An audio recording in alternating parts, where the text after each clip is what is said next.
Mckenna, I'm so excited to be chatting with you today. The Lucky Penny Lagree, literally, I was just telling you, I'm born and raised in the East Valley, and as soon as I saw it, I was so excited because I feel like we have like nothing over there, but now you're like building it out, and that's very exciting. But I think I kind of want to just start off by having you explain what even is Lagree, because it's such a new thing and such a fun topic to talk about. I guess. Lagree is like much bigger in California and like bigger states. I guess it's growing here. I think I was the 7th studio, but essentially Lagree is a high intensity, low impact workout. So it's full body the entire time. It's on a megaformer, so the machines are a little bit different than like a normal Pilates class. I would say Pilates is made for technically it was made for ballerinas, like more stretching. And then Lagree is more like bodybuilding. You're getting a full body workout and you're not sweating as much. You're not hurting your joints. So like I'm not a good runner.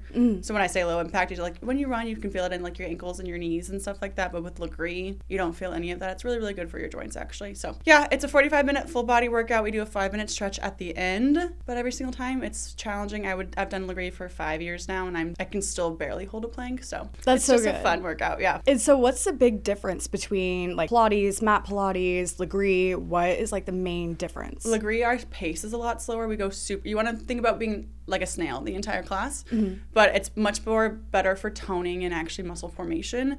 It's a lot heavier of a machine. We do a lot heavier weights, and then you're in the move for a lot longer. So there's no breaks. It's not really done on a flow. You know how you're in a flow, you take a little bit of a break, you keep going, but like Lagree is full on 45 minutes of an intense workout. You can take breaks as you need to, but we don't cue them. And then it's just basically full body the entire time. But it's super nice. Yeah. So full body, so you don't need any additional weights, and then you're just kind of slow movements throughout. I mean, you said even yourself, you were the first Lagree studio in Gilbert. Like that was major. How do you feel, what like worked the most for you of getting people in the doors and understanding even what Lagree is? Honestly, social media, I hate to say it, but social media did it for me. I kind of person where I put it out there into the world. Like I was like I started my TikTok life like in February, we opened in July. So I did it pretty early on, but I just wanted to build like the confidence behind myself, but also the name to get it out there. Nobody knew what Lagree was in Gilbert. I was like mostly just educating people on exactly what Lagree was and then showing them what Lucky Penny Lagree was. The social media really did it for me. I also think I told myself like if I start posting about it, I have to make it happen. Like there's no other choice for me. Yeah.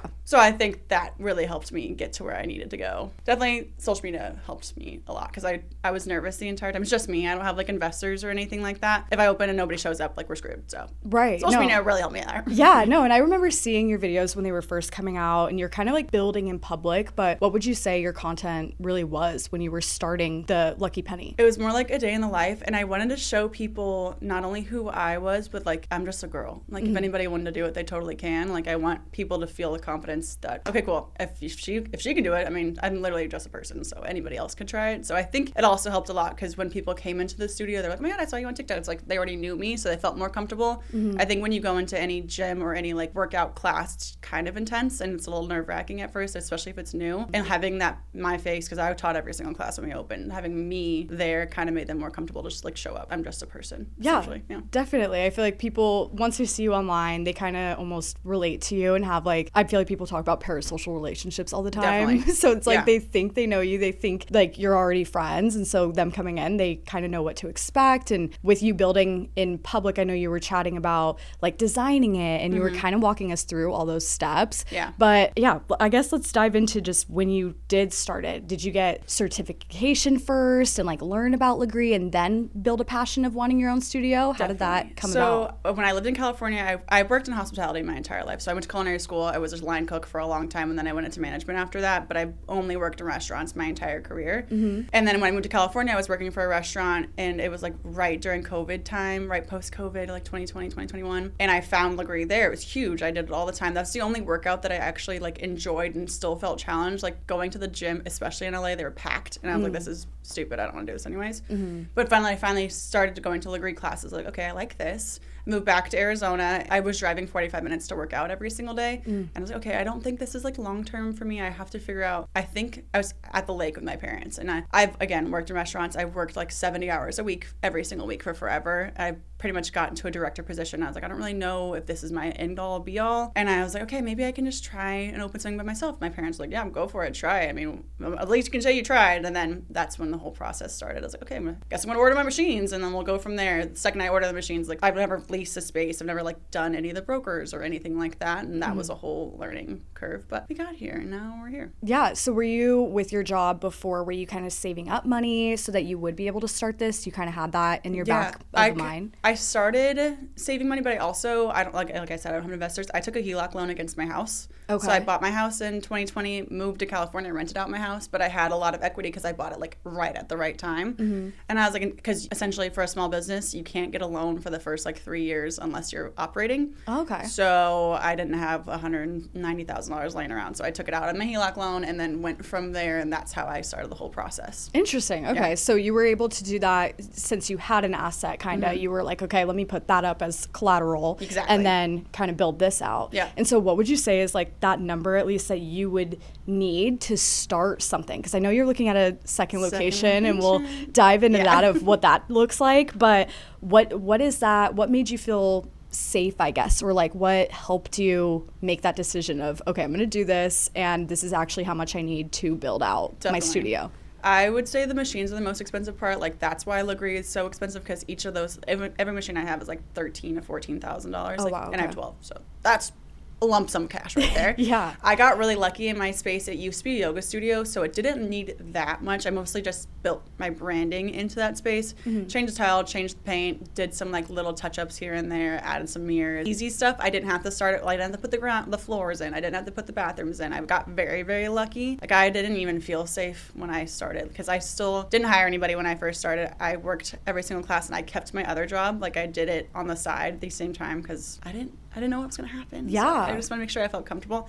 I think my like and all in was like around $200,000 just to get the doors open. Wow. There were so many expenses that I, in my brain, never thought were going to be that expensive. Like the actual sign outside, so expensive, and it took forever to get here. Like the permitting, the licensing just to have that sign is something that I never thought of before. So yeah, it was little tiny shocks here and there because I didn't really have like a financial advisor or anybody helping me plan. It was more or less like, okay, you have to do it. We're going to try, we're going to make it happen, and that's just how to go. Yeah. And so how did you find out like where to even get these machines, where to get a sign? Like were you just Googling, chatting, everything? Literally. Wow, really? Literally just trying. I'm lucky enough, my hairstylist, just like one of my close friends, she opened her own space, but she had like good attorneys and like here's the accountant that she uses, because I've never had to do that before either. But most was trial and error and just like getting quotes from different companies for like 6 months before I actually pulled the trigger. Nice. Okay, because I remember seeing one of your TikToks, maybe even the first one that came up was you shouting out your like accounting person or something like that, your team out in Queen Creek. Yeah. And that's how I was like finding out. I'm like, how do I need to find a good business accountant or a good person on my team? And it was your video that is like, oh, actually this is who I use. This is who I suggest. So I find out all my info too, just from TikTok, scrolling. 100%. I even just posted today being like, I'm looking for a video editor. And now they're kind of coming to me. Yeah. That's kind of what you were doing too. There's no real outline of how to start a Lagree company. All of it was just guessing, and then people that are in my life, I'm like, okay, like what do you guys do? Like who do you use? Like I actually really like this person. Like sounds good, I'll try them. Like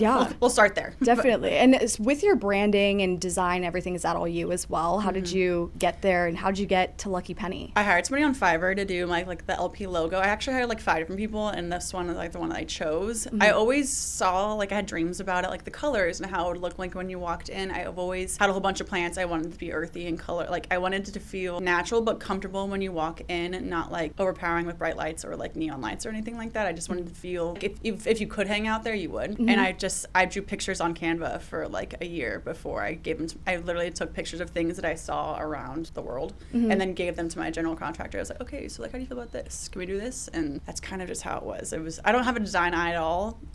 I don't think. So I was kind of surprised. People are like, I love it. It's so pretty. I'm like, okay, well, it's just like my dreams, I guess. Yeah, I painted the picture. I think you just get it, and like you know where people want to come and where people you want to work out, and so curating that for other women, especially in a place that's so, like I said, not built out as much. Like I feel like that's what really kicked your momentum to be able to build something everybody loves. When you're in the beginning of creating this company, is there like something that was the best decision you made early on, and then a worse decision, like something you would never do again when starting a studio? I push now that social media is such a big thing, I will say 100% hands and toes down. Social media got me to where I was. We opened in July, which is like the hardest month of the year to open a fitness studio, especially in Arizona, because nobody's in town and it's 1,000,000 degrees outside. Yeah. And all our classes were full, and it's only because of social media. Like nobody would have known what Lagree was, who I was, without me talking to my phone in my car, essentially. Worst decision? I don't know. Most of it's all like learning experiences. Like my staff know I change things often just because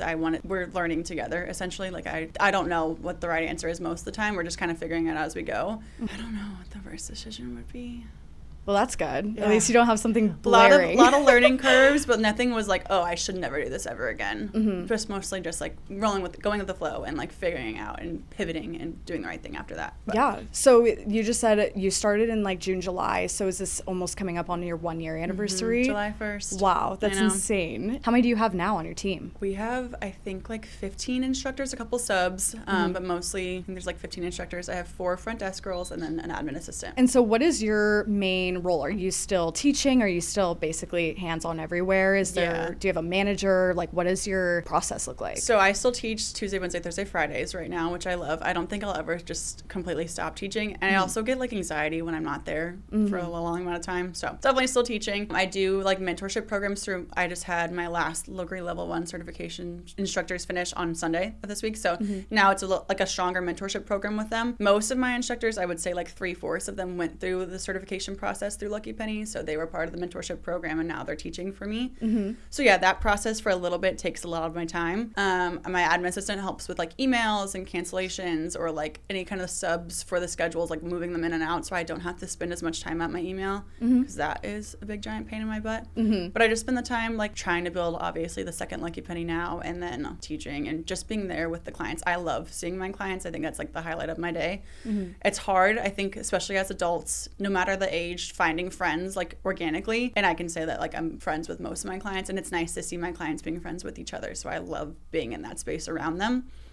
But yeah, just kind of working on how to make Lucky Penny Lagree grow, trying to find awareness still to build the brand, but also just in Lagree in general is something that I try to do every single day at least. My parents give out free class cards, my boyfriend does all the time, so we're just trying to like build awareness, I guess. But yeah, no, I love that. And with your ultimate goal, like are you wanting to just have locations in Arizona? Are you wanting, like, what do you see is coming for Lucky Penny Lagree? Definitely, obviously, I'm hoping to have our second location open by January of next year, like at the beginning of next year. I was going to open a location in a different state already, but I kind of wanted to have at least 2 here and then move forward from there. Yeah, I want it to be a whole bunch of different states. I want to build a brand. That's why I feel like even my staff and my assistant will tell you, like, I'm very strict about the branding, the font. Like, everything has to be exactly the way that it is in my brand book because I want people to go, oh, that's a green wall, it's Lucky Penny Lagree, or oh, this font and this logo is definitely Lucky Penny Lagree without even, like, questioning it. That way I can make stores everywhere and then maybe one day sell it as a franchise. But yeah, I think that's a big thing that people don't, like, some people, at least maybe us as business owners, like how you came in and you're like, oh, you're branding here and here and here. Like that keeps people in their mind, like how you said, like, oh, that is them. And even if somebody, you know, were to take inspo from you or to maybe do something that you're doing, they're going to still think of your brand rather than maybe that somebody who's copying it or doing something like that. Definitely. I think strong branding is like the number one thing to have and makes you look so much more put together together because big businesses do that all 100%. The time. I think I learned that a lot when I was working in hospitality because they're all like chain restaurants. Like, this is the standard. There's nothing else that can go away from that standard, and that's kind of how I was trained. So something that seems so simple to me might not be like the easiest for a person that's trying to open their own business. It might not be something that comes and clicks to them as fast, but definitely I'm very strong with the branding all the time. Yeah, and you were saying that the like hospitality industry really shaped like your vision of going into your own business as well. What were some of those things that you saw were maybe missing from other gyms that you were able to see in hospitality and bring it over to Lucky Penny? I think the sense of community is like the biggest thing. I think people get so honed in on like social media and like making sure that they look cute all the time, but like that isn't who I am as a person. I've wanted to build a space where everybody felt comfortable and safe coming into it, trying something new, and like hopefully fall in love with the workout, hopefully fall in love with the music, but like the instructors, the staff, and the environment that we built is something that you can't really find in a lot of places. My staff 100% are like the nicest people ever. They make you feel comfortable. They make you want to come back. Anybody that works the front desk, the first thing they say to anybody that walks in the door is like, hi, how are you? Before, like, what's your name? Yeah. That's usually how it is when you walk into like a Pilates place. Like, how are you? Have you been here before? How do you feel? Like, are you comfortable? How's your day going? Yada, yada. Simple conversation that goes a long way because you don't get that everywhere you go. More like the sense of community is like one thing that I've always strived for. I want people just to feel happy in the space. Even if they're having a shitty day, they come in. A lot of our clients are like moms. This is the 1 hour they get by themselves. So making it a big, important, safe, but fun hour for them is really a big deal. So. Yeah, no, I love that. I think that people really do strive to build their own community as well. And like how you said that the clients are also your friends. Like that's how I feel with OS is like I'm building even my friends and like other girls' friends in the Valley who love content and like to come together and they can bond over that. But you're creating that in a more fitness realm. And that's just so much fun. And I love everything that you're building over there. Was there anything, speaking of Lucky Penny, like where does that literal Lucky Penny come from? I'm like, I need to know. I mean, my best friend have matching penny tattoos. But cute. Essentially, so when I lived in LA, my best friend, there's a SpongeBob episode where it's like, SpongeBob and all of his 3 best friends. It's like used napkin, potato chip, and penny. I was the penny of the group, essentially. And then, I don't know, we started seeing Lucky Penny everywhere. I started taking pictures like years before I opened Lucky Penny. I also just didn't want the name to be like fitness or anything boring. I wanted to have its own like character behind it. But a lot of people say like, when I lived in LA, I found like Lagree was like the lucky penny for me because I wasn't in a great spot. Like post-COVID was just miserable and everybody was sad all the time and like you're locked inside your house. And when I started going to Lagree, I was like, okay, I found this like lucky penny for me and I feel much better about myself all the time. So yeah, it started with SpongeBob, but also with Lucky Penny, and then we just kind of ran with it, kind of turned it into its own thing. I love that. And so was Lagree really big? Is it a big thing in LA right now? Like, everybody's kind of on that over there? Yeah, so like the Lagree headquarters is based out of California, and so there's probably a studio like every couple miles. Okay, so people are really, they know everything that's going on. That's why I feel like this is like the 9th time I've said this, but Arizona really is so brand new. And like you're able to build it out, be an industry disruptor, where as in LA or New York, like there's one every block. Like you're gonna see that all the time, but you get to really build it here in Arizona. How do you think you've really been able to do that? Is it just by doing it on your TikTok and talking about what Lagree is? Is it like, how do you think this new wave of fitness is even here?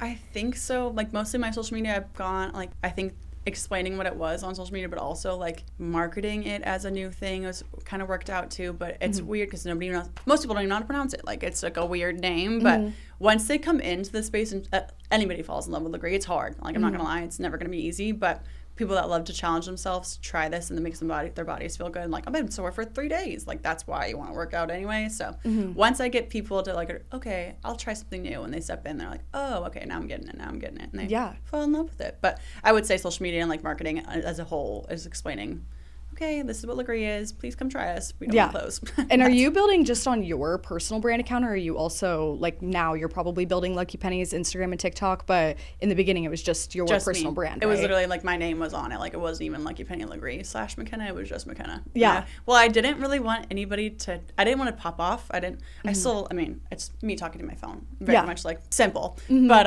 I thought that if I were to start posting that like I could not back out. So like this was, if I just even talked to my phone and like 100 people saw it, it's fine. But then when like 100,000 people saw it, I was like, oh, okay, so we actually have to do this. Okay, going for it. Yeah. We're working through it, but yeah. And so do you have like a social media team that runs your business now and like your personal brand? How do you manage doing all of that? I do TikToks because I kind of feel like it's more, I don't know, it's more comfortable for me, and it feels like more personable with my clients, or if it's just a random Joe Schmo off the street that wants to try my business. But I do pay someone to do my Instagram because we have like a shared folder, and I upload a whole bunch of pictures and videos on there every single day.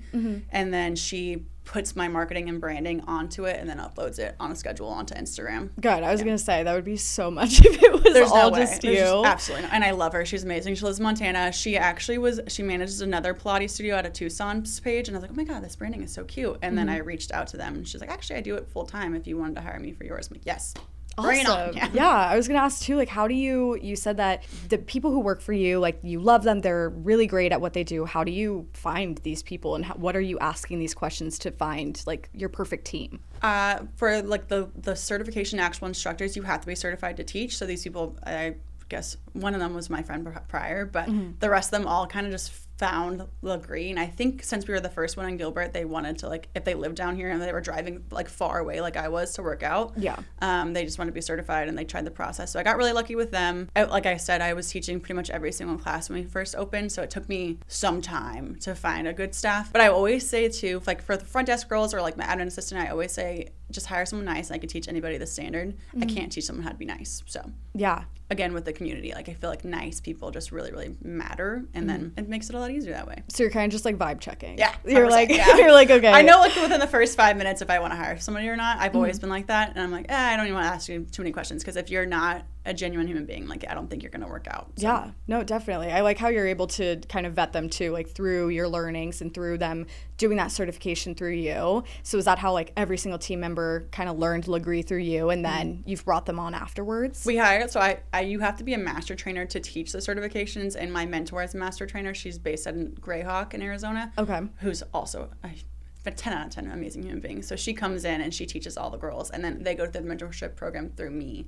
Okay. So like the practice classes, the audition classes, the community classes are essentially a free class. So they can take the class so they can practice being on the mic and like making sure that they're fixing people's movements and making sure no one's going to get hurt, and practice their variations and their flow and their program. So that's kind of. And so how were you able to find, that was your teacher you said before. Yeah. Okay. Yep. So you're kind of also doing the same thing. You're building your own network of all these people by just taking classes or, you know, reaching out and kind of building your dream team essentially. Yeah. But you said you have how many people on your team right now? I think we have 15 instructors and like a handful of subs, 4 front desk girls and an admin assistant. So like probably like 20-ish, 25. Wow. Okay. So, and how do you just manage even having that many people? Because that's been something that's been a struggle for me, and I'm kind of learning as a young female entrepreneur is just how to manage that many people. But what would you say is like your biggest? Like, they're self-sufficient. I give them that, but I think continued education is really important. Like, as long as you're investing time into them, they will invest time into your business.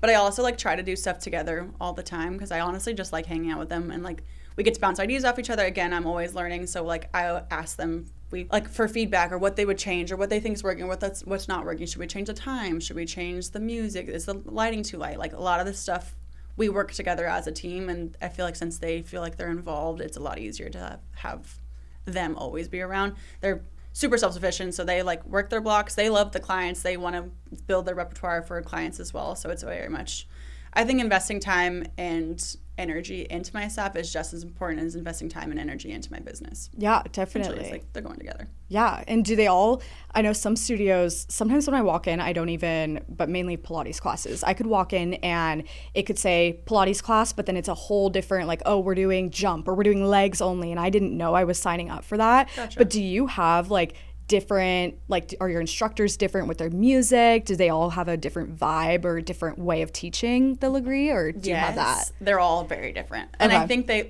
as people come into their classes and try different instructors, they find the one that meshes well with them. Like someone's music choice is not always going to be my music choice, but we also do themed classes once a month. Oh, okay. So they have like a choice to build their own, like Millennial Monday, or like, I don't know, Mayhem on the Mega, like Lady Gaga. Like there's different choices for music. Then you kind of figure out the teaching style of that teacher. Like some people are much more strict with their movements. Some people are just very much like, oh, like, okay, we're gonna do this. We're gonna stretch at the end. They're much more yogi forward. But I feel like if you try the teachers, you see that all of our classes are always gonna be 45-minute full body. I think also starting out with beginning classes was really important. Then now we have more classic classes. We're going to add on some advanced classes that people actually know what's going on with the Lagree classes now. So yeah. I think that it's always going to be full body unless it says it in the name. It's different, but most of the time it's just the instructor and what kind of music they want. I love that. Yeah. I love how you're able to learn through going to the classes. Okay, this person plays the music I like, or this person does that cool down that I really enjoy, and then they can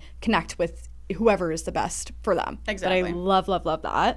Okay, so I'm like reading my notes, but you're literally killing it. I'm like obsessed with everything you're saying. No, I'm just kidding. No, yeah. I'm like, okay, we could kind of talk about studio number 2, just because I think it's beneficial since you haven't opened it yet. You're in that stage of a new learning. First off, do you know if your location's going to be nearby? Are you going to try to branch out farther across the valley? What's your goal there? It's so funny because I talked about this for the last 2 hours. Yeah. But I reached out. I posted a TikTok. You know how funny TikTok is because you never think the sweaty videos of you are going to do well. Yeah. Like the random ones where you're just like, okay, so here's 2 minutes of me talking to my phone. They pop off. But I asked people like, where would they want to see a next location? And a lot of the clients that I have now, and then people that haven't come to my class are like, we're based out of Santan Valley, we're based out of Queen Creek, and there's nothing out here. We're based out of Eastmark, there's nothing out here. So I'm going to go towards that direction. There is a spot that I really, really want as of like an hour ago. So hopefully that works out. But it's more like towards the East Valley where everything's growing right now in Queen Creek, Eastmark, Santan Valley. That's like the only area in Arizona that's actually like going up and growing still. So trying to get into that area before it blows up too much would be ideal. And I think that's my next game. Yeah. And so you said you were talking to a broker. I'm like, I'm so newbie. What does your broker help you with? No, totally, 100%. Okay, so brokers are like real estate agents for commercial real estate. So her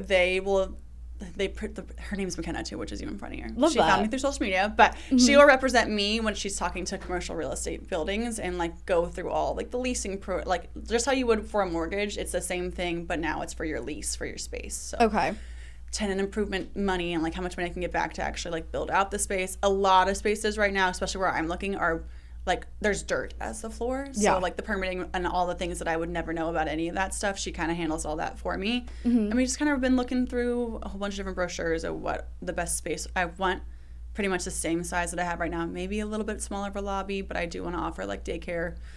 So probably the same amount of space. So she kind of just looks through those for me and then makes sure that all of the things that I wouldn't have any idea about with real estate, she does that for me. That's so nice because when finding this office, like I was probably like, I don't even remember, 21 or something, but I was just looking on LoopNet and praying that somebody would say something. Respond back. Yes. And I feel like it was very difficult, and it's interesting because as just myself going and talking to a company, it seemed like they didn't even want business because they're like not responding ever and they're just pushing it to the side. But great to know, like get a broker so that they can kind of manipulate all that back end work for you. And does she kind of just come with like a couple locations and is like, okay, do you want to tour any of these? Like, should we go forward with these? Yeah, 100%. That is so nice. And when the space for Lucky Penny right now, like I hadn't even opened, I've never had a store before. So they're like, how do you know that you're going to have money for this? Like, how do you know that people are going to show up with like questions? So I have to like give them all these different 5-year plans, like what my financial books are going to look like, all of these things that I had ready, but I didn't think anybody else was going to look at. Yeah. Like, we need to see that to make sure that you're actually bringing in business to this space. I'm like, oh, okay. So hopefully this time around, since I've been open, it'll be a little bit easier. But yeah, so did you just how did you come up with all those numbers and that entire deck? Did anybody guide you into what to put on it? No. I was going to say, probably not. But I did that as a GM, as a director. That was my job, was like running numbers for other people with other people's money. So I knew kind of where I was starting with everything that I built for Lucky Penny. That was just out of luck. Like, honestly, it was just my business and how I've all my jobs in the past, or else I would have had to probably pay for someone to do that. Now that I have an account and we do it once a year together in like July for the following year, which is nice. But he's like, oh yeah, you just bring all the same stuff that you brought last year. I was like, okay, sounds good. He's like, most people don't have that. I'm like, great, okay, we're going in the right direction. But and so does he kind of just give projections, or how did you do it without having a studio at all? How did you come up with those numbers yourself? I did an equation that I learned in college, and I used that for everything, like every different, technically a GL code, or like every single grouping of how I spend my money and how I make money, times by a certain percentage each year. The first year is obviously the slowest. Kind of screwed up because I was supposed to open in May of last year. We opened in July because my machines didn't show up on time, so those numbers kind of got flip-flopped a little bit, but other than that, it was just pretty much the same. And we're doing good, hitting those marks, so that's exciting. But now he's going to want me to, like, project higher numbers. I always try to keep it comfortable the first year and the second year because you never know what's going to happen. But now he wants to project higher numbers, so we're going to get there. We're going to try. How exciting, because you're going from a year ago, less than that, you didn't even have a studio, and now here you are, like, with one studio, let's open up the next one and just, like, keep pushing forward. Since you are thinking about opening another in the East Valley, are you wanting to really build out even more in the East Valley eventually, or are you wanting, because you were talking about going to another state, how does that look like? Are you going to be franchising? Are you going to be all under you always? What's your vision right now? I would love Endgame to sell it as a franchise. Obviously, directly or like have it franchised out. I think that's why I'm focusing so hard on branding, but I also have no idea where that process starts. Like, I don't know, do you find an angel investor? I don't even know where you get an investor from. So all of it'll probably come with like more experience than anything else. But I would love to stay like where it's growing in the East Valley, and then eventually like I feel like opening a studio in Scottsdale or Paradise Valley is just like another one on the corner essentially. And like, I don't really think that will be good for me. I would probably, after the second one, I really want to open one that has like a coffee shop on the inside. So fun. That's been always a goal of mine too. That was like the dream when I first opened Lucky Penny. I was like, hopefully I have enough money, like I get enough space and like still do food and beverage a little bit in hospitality because that's where I came from. But again, you need a lot of money for that. So hopefully like the third one, I can either open a bigger space that has like actual like casual dining, like you hang out and drink coffee out and then you can work out and then like do your work there and feel comfortable. Hopefully somewhere in the East Valley. And then I would like to like maybe go to Montana or like Utah and just try something because it's not big in either one of those states either, and just try something new, because then if my parents wanted to retire and move to one of those states, my mom can like work the front desk and stuff. So. There you go. With Lagree, I know that a lot of things always pivot and change too, but you have your core classes that we were talking about, but what can you see even, like, is there more classes that you're gonna be adding on? I know you're talking about, you know, you want a coffee shop, you want to have daycare, like what do you see when it comes to the classes and how those look? Is that structure always going to be the same? I was talking about this not that long ago. Now that we've had clients that have hit like the 150th class mark, the 200th class mark, people are now like feeling the point where they understand what's actually going on with their body and how their muscles are supposed to feel in classes. So I want to offer an hour-long like advanced 2.0 class that's super challenging, but the people that have been coming here for a long time, they like want to take that leap and try something different. So those are probably coming to a schedule pretty soon here. Like I said, like in the beginning when we first opened, we only had beginner classes because nobody knew what Lagree was. And a lot of it, that was the most challenging part, I'm not going to lie, is teaching people like, this is your muscle, this is how you're supposed to feel here. Taking it very slow, but also making sure that they feel like they're working out. Slowly, we added like 1 or 2 classic classes on there. So like a class that you would take, let's say you would go to a regular just Lagree studio anywhere across town, that would be the class that you would usually have. And as we've built more of our clientele, like I see pretty much the same people 3 times a week. I can challenge them more because I want them to try different moves or try scary moves that you wouldn't try all the time. Adding those advanced classes I think will be really good for our clients. Classes right now, like you always do a beginning core block that's like 7 or 8 minutes long, and then each leg you work out separately essentially, and then you have a little bit of an oblique block in there to work both sides of your stomach and both sides of your abs. And then you go into arms, and sometimes you finish with another core block at the end. So again, full body, but it depends on the teacher. Like sometimes I like to put my arms in the middle, or I like to do arms at the end. Sometimes I do obliques in the middle, but it's always the same, like core, both legs, obliques, and arms every single time. That's so nice. So full body, basically you get that all done right then and there. But I like how you're able to switch it up sometimes, so that when I'm killing myself in legs, that I'm not going to be like, oh my god, I know arms is coming up, and then maybe you're going to switch it up and be like, actually no, today we're going to do abs. It makes the class go by faster, but also it's kind of like puzzle pieces for the instructors when they build their programs. We're definitely like, the way that you build your program in Lagree, time under tension is like your name in the game. Like you want to stay in that move the entire time. So like less spring changes. So if I can keep everybody on a heavy spring for both of their legs and then feed it into their arms instead of having to switch to a lighter spring for obliques, that keeps them like in that pressure point for so much longer, and you get more of a workout then. So just trying to play around with the programming to make sure that people aren't like focusing on changing their springs or walking around the machine a whole bunch of times to change different like straps and all the fun things that come on these machines. But it's kind of like a little puzzle piece game, I guess. Like, I don't know. No, that's really fun. And so what's the big difference between like the Lagree machine and the Pilates reformer machine? Is there a big difference? We have like a whole bunch of weird, it kind of looks like a Darth Vader machine to me. Like it's like we're transferring into time, I guess. But they're a lot heavier. Our springs are much heavier. The machines themselves are heavy. So even when you're not working with like, if you're doing anything with a light spring, it's 100% already heavier on your muscle groups. But we have these tilts on, we have Mega Pros. So they have these cool tilts, which are really good for your joints, and it helps you get to like the move a lot deeper and like hold it for longer, which isn't like a normal Pilates machines. Our springs are down at the end, and they're just like so much heavier than anything else. You can tell when like you are pressing against the Megaformer, like, okay, this thing is not going to break. Like we're stuck here. We're having a good time. But I think that's like the biggest difference. They're super, super heavy. Yeah. So it's a much more slower workout, it sounds like, but heavier, and then also just kind of more intense in a way, but not in like a... We're not running. Yeah. I love it. I love Lagree personally. I love mat Pilates. I think it's fantastic. Like, it's a good thing to switch it up every now and then. But when I leave there, I'm so sweaty and gross. I'm like, damn, I need to go run errands. But everybody's going to stare at me. I'm yucky right now. Yeah. But, like, when you take Lagree classes, you get a full workout in. But I don't leave drenched in sweat, me personally. And most of my clients don't either. But you feel that workout for the next 3 days. Like, you know you did a good job, even though you're not super sweaty and gross. So I like being able to do Lagree, and because I can go about my day with I don't need to wash my hair right afterwards. Yeah, no, totally. Especially in Arizona, like that, like a hot Pilates, or not hot Pilates, but any hot class in the middle of summer, I'm not signing up for that. Like, that is not something I would put myself. I'm gonna pass out. I've been playing around with this idea because some of the Lagree studios in California, they give you like hand weights. So essentially, when you're working your legs, you're not using your arms. You're obviously focused on your. Oh, that's the other best thing about Lagree is that you're using your core in every single move, no matter what. Like, where you're at, your core is always activated, and that's why I feel like I've slimmed down a lot more, and I've seen more toning in my abs and like my stomach over the last couple of years because you're using your core like muscles that I would never have used in my stomach before. And it helps me a lot with my lower back pain because when your core is engaged, you're keeping this out of your lower back, and as you build that muscle, it's so much better for you.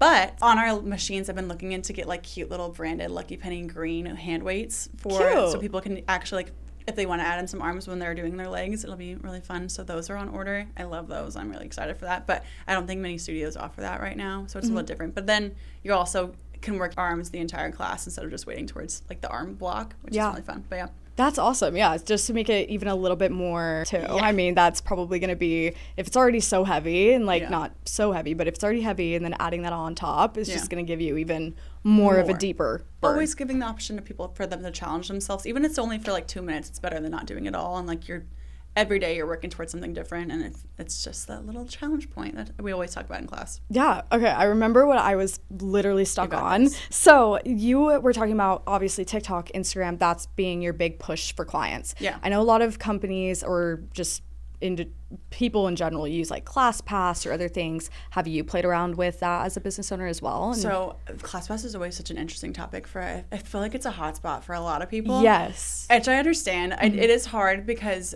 like as a small business, ClassPass takes a lot of money from the business owners, which I totally get. Like they're putting the marketing out there. Essentially, I'm on ClassPass as of right now. A lot of studios are pulling themselves away from ClassPass. The way that it works is like they push out my name to everything. People can use ClassPass to jump around into different studios and try different classes and figure out what they like. But they do take a lot of money from the studio owner themselves. But I think it did so well for me for marketing, especially when I first opened. Luckily, when I first opened, it was mainly just members. And as we come into like the new year, like obviously in January, and people were like, new year, new me. Yeah. A lot of ClassPassers got to try my studio and like fall in love with it. So we found members that way. I think it's really great for marketing.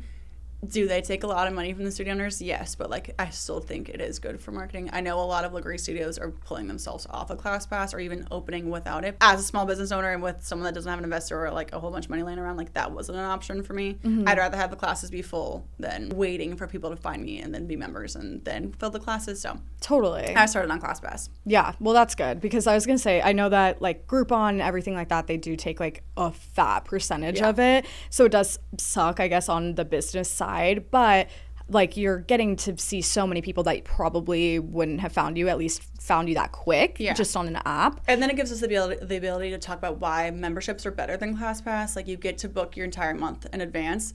If you're a ClassPass user, there's usually only 2 or 3 spots for ClassPassers in each class. So like the rest of them are filled up by members. So the chances of you getting into your class that you actually want to take is slimmer. And then once you're a member, you get discounts on merch. You get like the members only events that we do, which are super fun. You get to book your classes a month in advance. You get all these other things that most ClassPassers don't. But without actually being able to talk to a ClassPasser, I wouldn't have had that chance to be like, okay, now we can try to sell you on why being a member is important to us, I guess. Yeah. Is there anything else that you use? Like, I mean, obviously, like Google website, things like that. Not at all. Just ClassPass. I actually haven't messed around with anything. I think I was ClassPass user when I lived in California, so like that's the only one I knew of. But that was the only one that people have asked me about often. I don't know any of the other ones. I don't know if they're just not big here, but we are on Groupon. I've honestly never played around with that. Yeah. Didn't even think about that. Yeah. Maybe during the summertime. Probably. I feel like since it's a hot, like my mom she's a Groupon until she dies. Like she's like loves a deal. Yeah, so 100%. if somebody's not doing a deal at their studio, she probably wouldn't even try it, but she's that type of Grouponer, wants a deal, But then you're gonna probably have that's not your ideal client all the time, is to have these people who just want a deal all the time. We offer our first class for free too, so like if you're just scared, you can use like my name as the code to book your class for free. Or we have like one of the front desk, we have cards on our front desk, so if anybody walks past like, what's Lagree, we pass them this card, they can use this code to get into the next class for free. But that's the opportunity to like at least try it, and then if you don't like it, you don't have to come back, but at least you didn't waste your money on a class that you hated. Yeah, no, I love that. But it's cool to know too that you're just really organically finding your audience, like through Instagram, through TikTok. It's not as hard as it may seem. Like I know people buy ads all the time on Google or on this or on that, and it could get so complicated. But I haven't dabbled into that. That's good to hear though. I'm like, I was scared that you were gonna say like, oh yeah, that's what's making it the most, but it's comforting to know like, no, just being yourself and just posting on social media is really getting the people who want to be with you with you. When we did our grand opening, like all the vendors at our grand opening were people that were just found me on TikTok. They're like, we want to pop up. And I was like, all right, sounds good. Come on in. Yeah. Like my photographer, my videographer, the entire thing. They were all people that found me on like social media. I'm like, we want to film it for you. Like, you're like, wow, me? Yeah, that's amazing. I love that. Yeah, no, that's literally the most perfect way that you could go about it because, organic, everyone's flowing in, very, very healthy. Your events that you do for your members, that's very different. I feel like a lot of people don't have maybe events, but what are those events that you do have for your members? I just try to make it fun. Like I'm like, it makes it fun for me, but it also makes it fun for the clients. Like we have our spring into like a spring market where they can come and make their own bouquets of flowers. It's on the 10th, which I'm excited for that. So they can come in. Like I have a little flower pop-up shop, and then they come in, make their own flowers. Fun. I try to support a lot of small businesses too. So we always have like matcha carts pop up in the space. So then they can get a coffee, they can leave. I've had coffee trucks there. We've done like Botox, we've done piercings, we've done tattoos, we've done press-on nails. I'm trying to think of all the fun things. We've done like, I've supported like bake shops around and get like little cookies for the clients. So it's like they can take them home and it's like a little 4-leaf clover or whatever. Cute. We've done a lot of, like, I love to start small. So like people reach out to me, it's like 100%, come on in, pop up whenever you want to. We'll see you then. Yeah. We've done like the patch method too. I don't know if you've tried those, but they're Arizona local. It's like they boost your metabolism. There's a whole bunch of different ones you can do. Okay. We've had them a couple times. Just like fun small businesses that are trying to get their name out there. I'm like, yeah, we got pop-up shop right now. We'll take it whenever you want to. So definitely. I love when people do that, especially if it's like curated. Or you're just having them kind of collaborate with you as well. Like just bring your business in. You can charge whatever it is for that coffee, no charge to my you. Members. I pay for the members usually. So like cute. anybody that has membership, I feel like that's like a little gift giving back to them randomly. And they look forward to it. I'm like, okay, thanks. No, that's such a good idea, just to build that even more of a closer relationship and show that you care. Like if they're not just coming in for a class and walking out and then you're like, yay, I'm doing it. But it's like, no, you actually get to be like, no, I really care about you. Yeah, I love that. Is there anything like specific? You said that there was a flower shop coming up, but what else do you have? We have like a B12 vitamin infusion, like IV company coming up this month too. I'm trying to think. We're trying to, right now, I'm trying to plan, obviously July 1st is our 1-year anniversary. I'm trying to figure out what we should do for that, what's actually fun. We could always, like, I don't know, we thought about doing like a poker night or something because Lucky 777 is like pokers and fun. I want to build an experience for the members and clients to like spend time outside of the studio and like actually be friends with each other and like talk about other things other than like we're dying in class the entire time. So I don't know, I'm trying to brainstorm what we should do for that, but I don't really. It's a work in progress. Yeah, but that's a lot of fun. You get to do, honestly, whatever you want to do and whatever the people are saying, too, that they would want to do. But that's I love curating events and, like, curating a whole fun vibe for everyone. So one of our pop-ups is called Mckenna. It's an athleisure brand. And I love them because she gives part of her proceeds to, like, heart research. And I had open heart surgery when I was 13. So, like, giving back to her and her company, we do that often. I love their sets. Their colors are so pretty, like, colors that I wouldn't usually wear.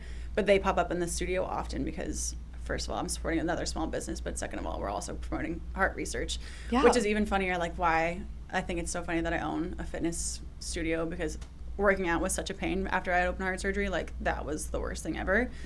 So now it's crazy full circle moment that I can like work out all the time and promote a heart surgery or a heart research company at the same time. So we have Plymouth all the time. I love them. That's amazing. I love that. I feel like a lot of founders do have some kind of really strong pivot or some really strong story that changed their life. And then somehow they're able to always look back at it and be like, no, actually that's crazy because now, how you're doing fitness. Like you probably would have never thought that. I could never even run a mile. Like, but that's amazing how you're able to, it kind of shifted your story into creating something that is a health and wellness based, and then you're able to also help out these other companies that have such great missions and kind of work together to build the broader picture and help everybody. But I really, really love that too. You were talking about merch. I know that on the same clothing line. Who knew? Yes. Who knew? Have you started any merch yet? We have right now? so much merch, and I didn't expect that to be a thing ever. I love simple branding. Like, that's why my logo is very like sleek and small. Like the name is very sleek because I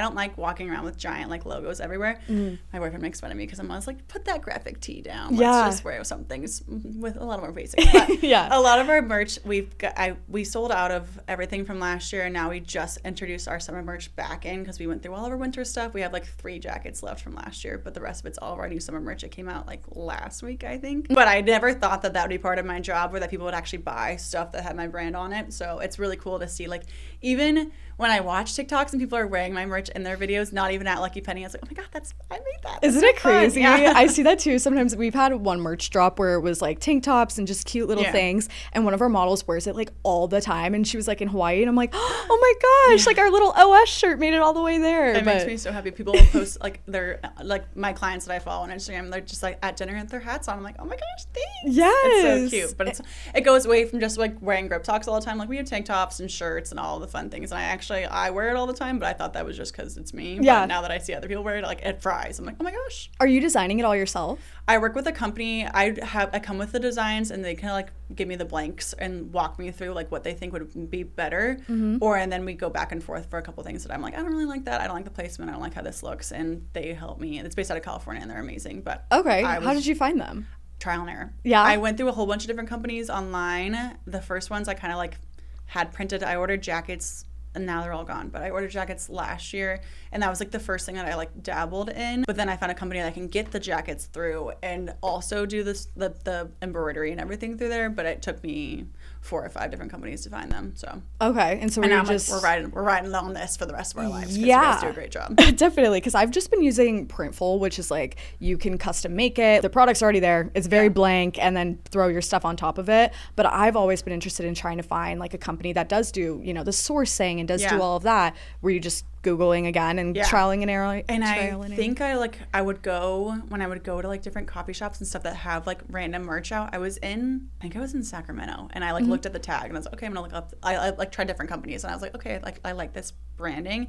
And then the first thing, I never had anybody do this, but I jump on a call, like a video call with the guy that owns it, and he like talked me through the entire process. He showed me all of their like portfolios. Like, okay, I feel much more comfortable giving you a whole bunch of money, so let's try this. And then ever since then, they put new merch on there all the time. It's called Ethos.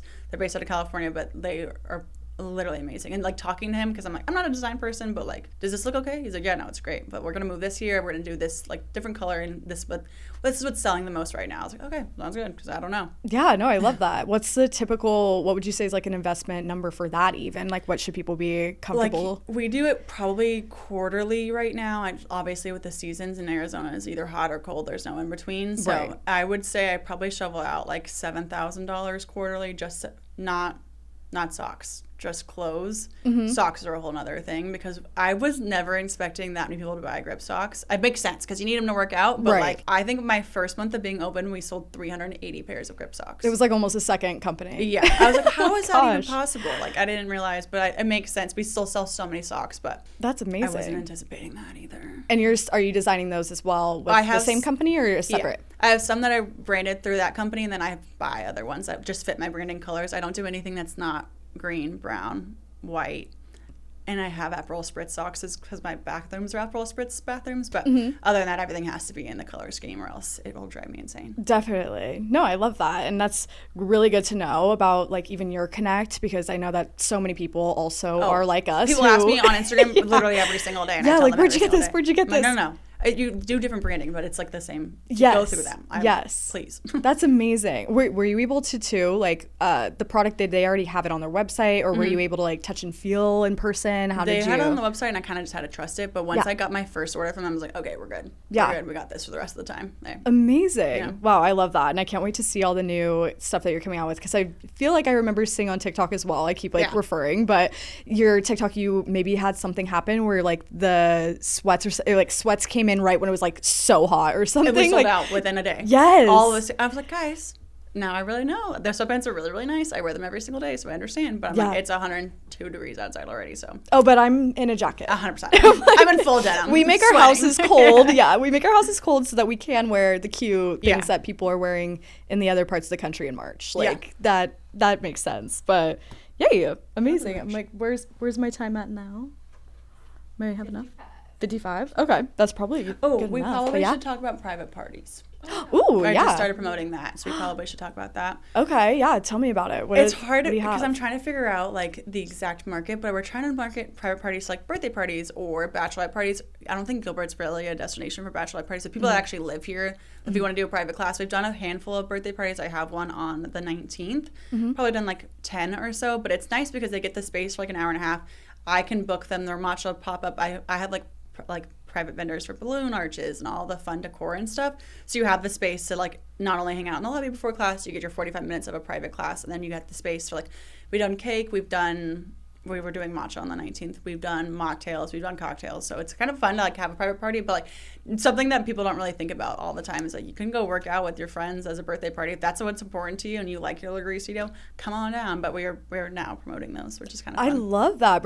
Honestly bring back birthday parties because like 100%. I feel like we've lost that. Yeah, we've lost the plot, guys. Yes. We love a birthday party. Yeah, and it doesn't need to just be, okay, let's go out to like some expensive place and go drink and eat. Like I love bringing it back to like, okay, no, I want to be with my girls and I want to do like a fun little workout and maybe even customize the playlist and like 100%. Be able to have fun. Each time, and like our last birthday party, she gave me a cute little keychain, but she did goodie bags for all of them. She brought them balloons, we had a cake, we had the whole thing.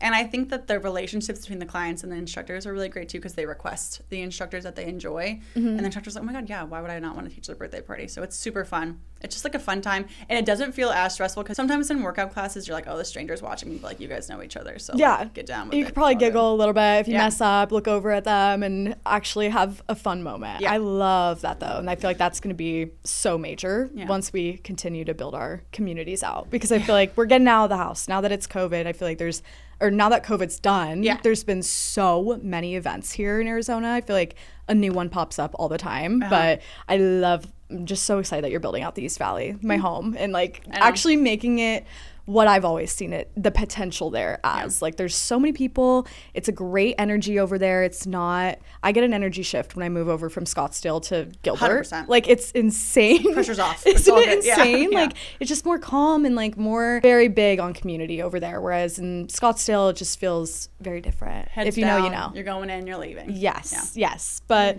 yay. Well, that was so much. And I'm so excited for you to build out your second location, all the merch that's coming. I'm definitely going to be following along on your TikTok. But if you want to plug it too, where can everybody find you? Our TikTok's Lucky Penny Lagree _Mckenna, and then our Instagram is Lucky Penny _Lagree. Yes, that's there. You go. I believe that's right. Yeah, like, perfect. That's gonna be amazing, and I'm gonna be, like I said, following along, and then I hope like we can even do another episode coming soon, and you can update us on all the fun. Come take a class. Yes, I'm going to be there. Yeah. I'm telling you, I'll make a whole vlog on it too. Perfect. We love that. Yay! Well, thank you so much, McKenna, for chatting with me.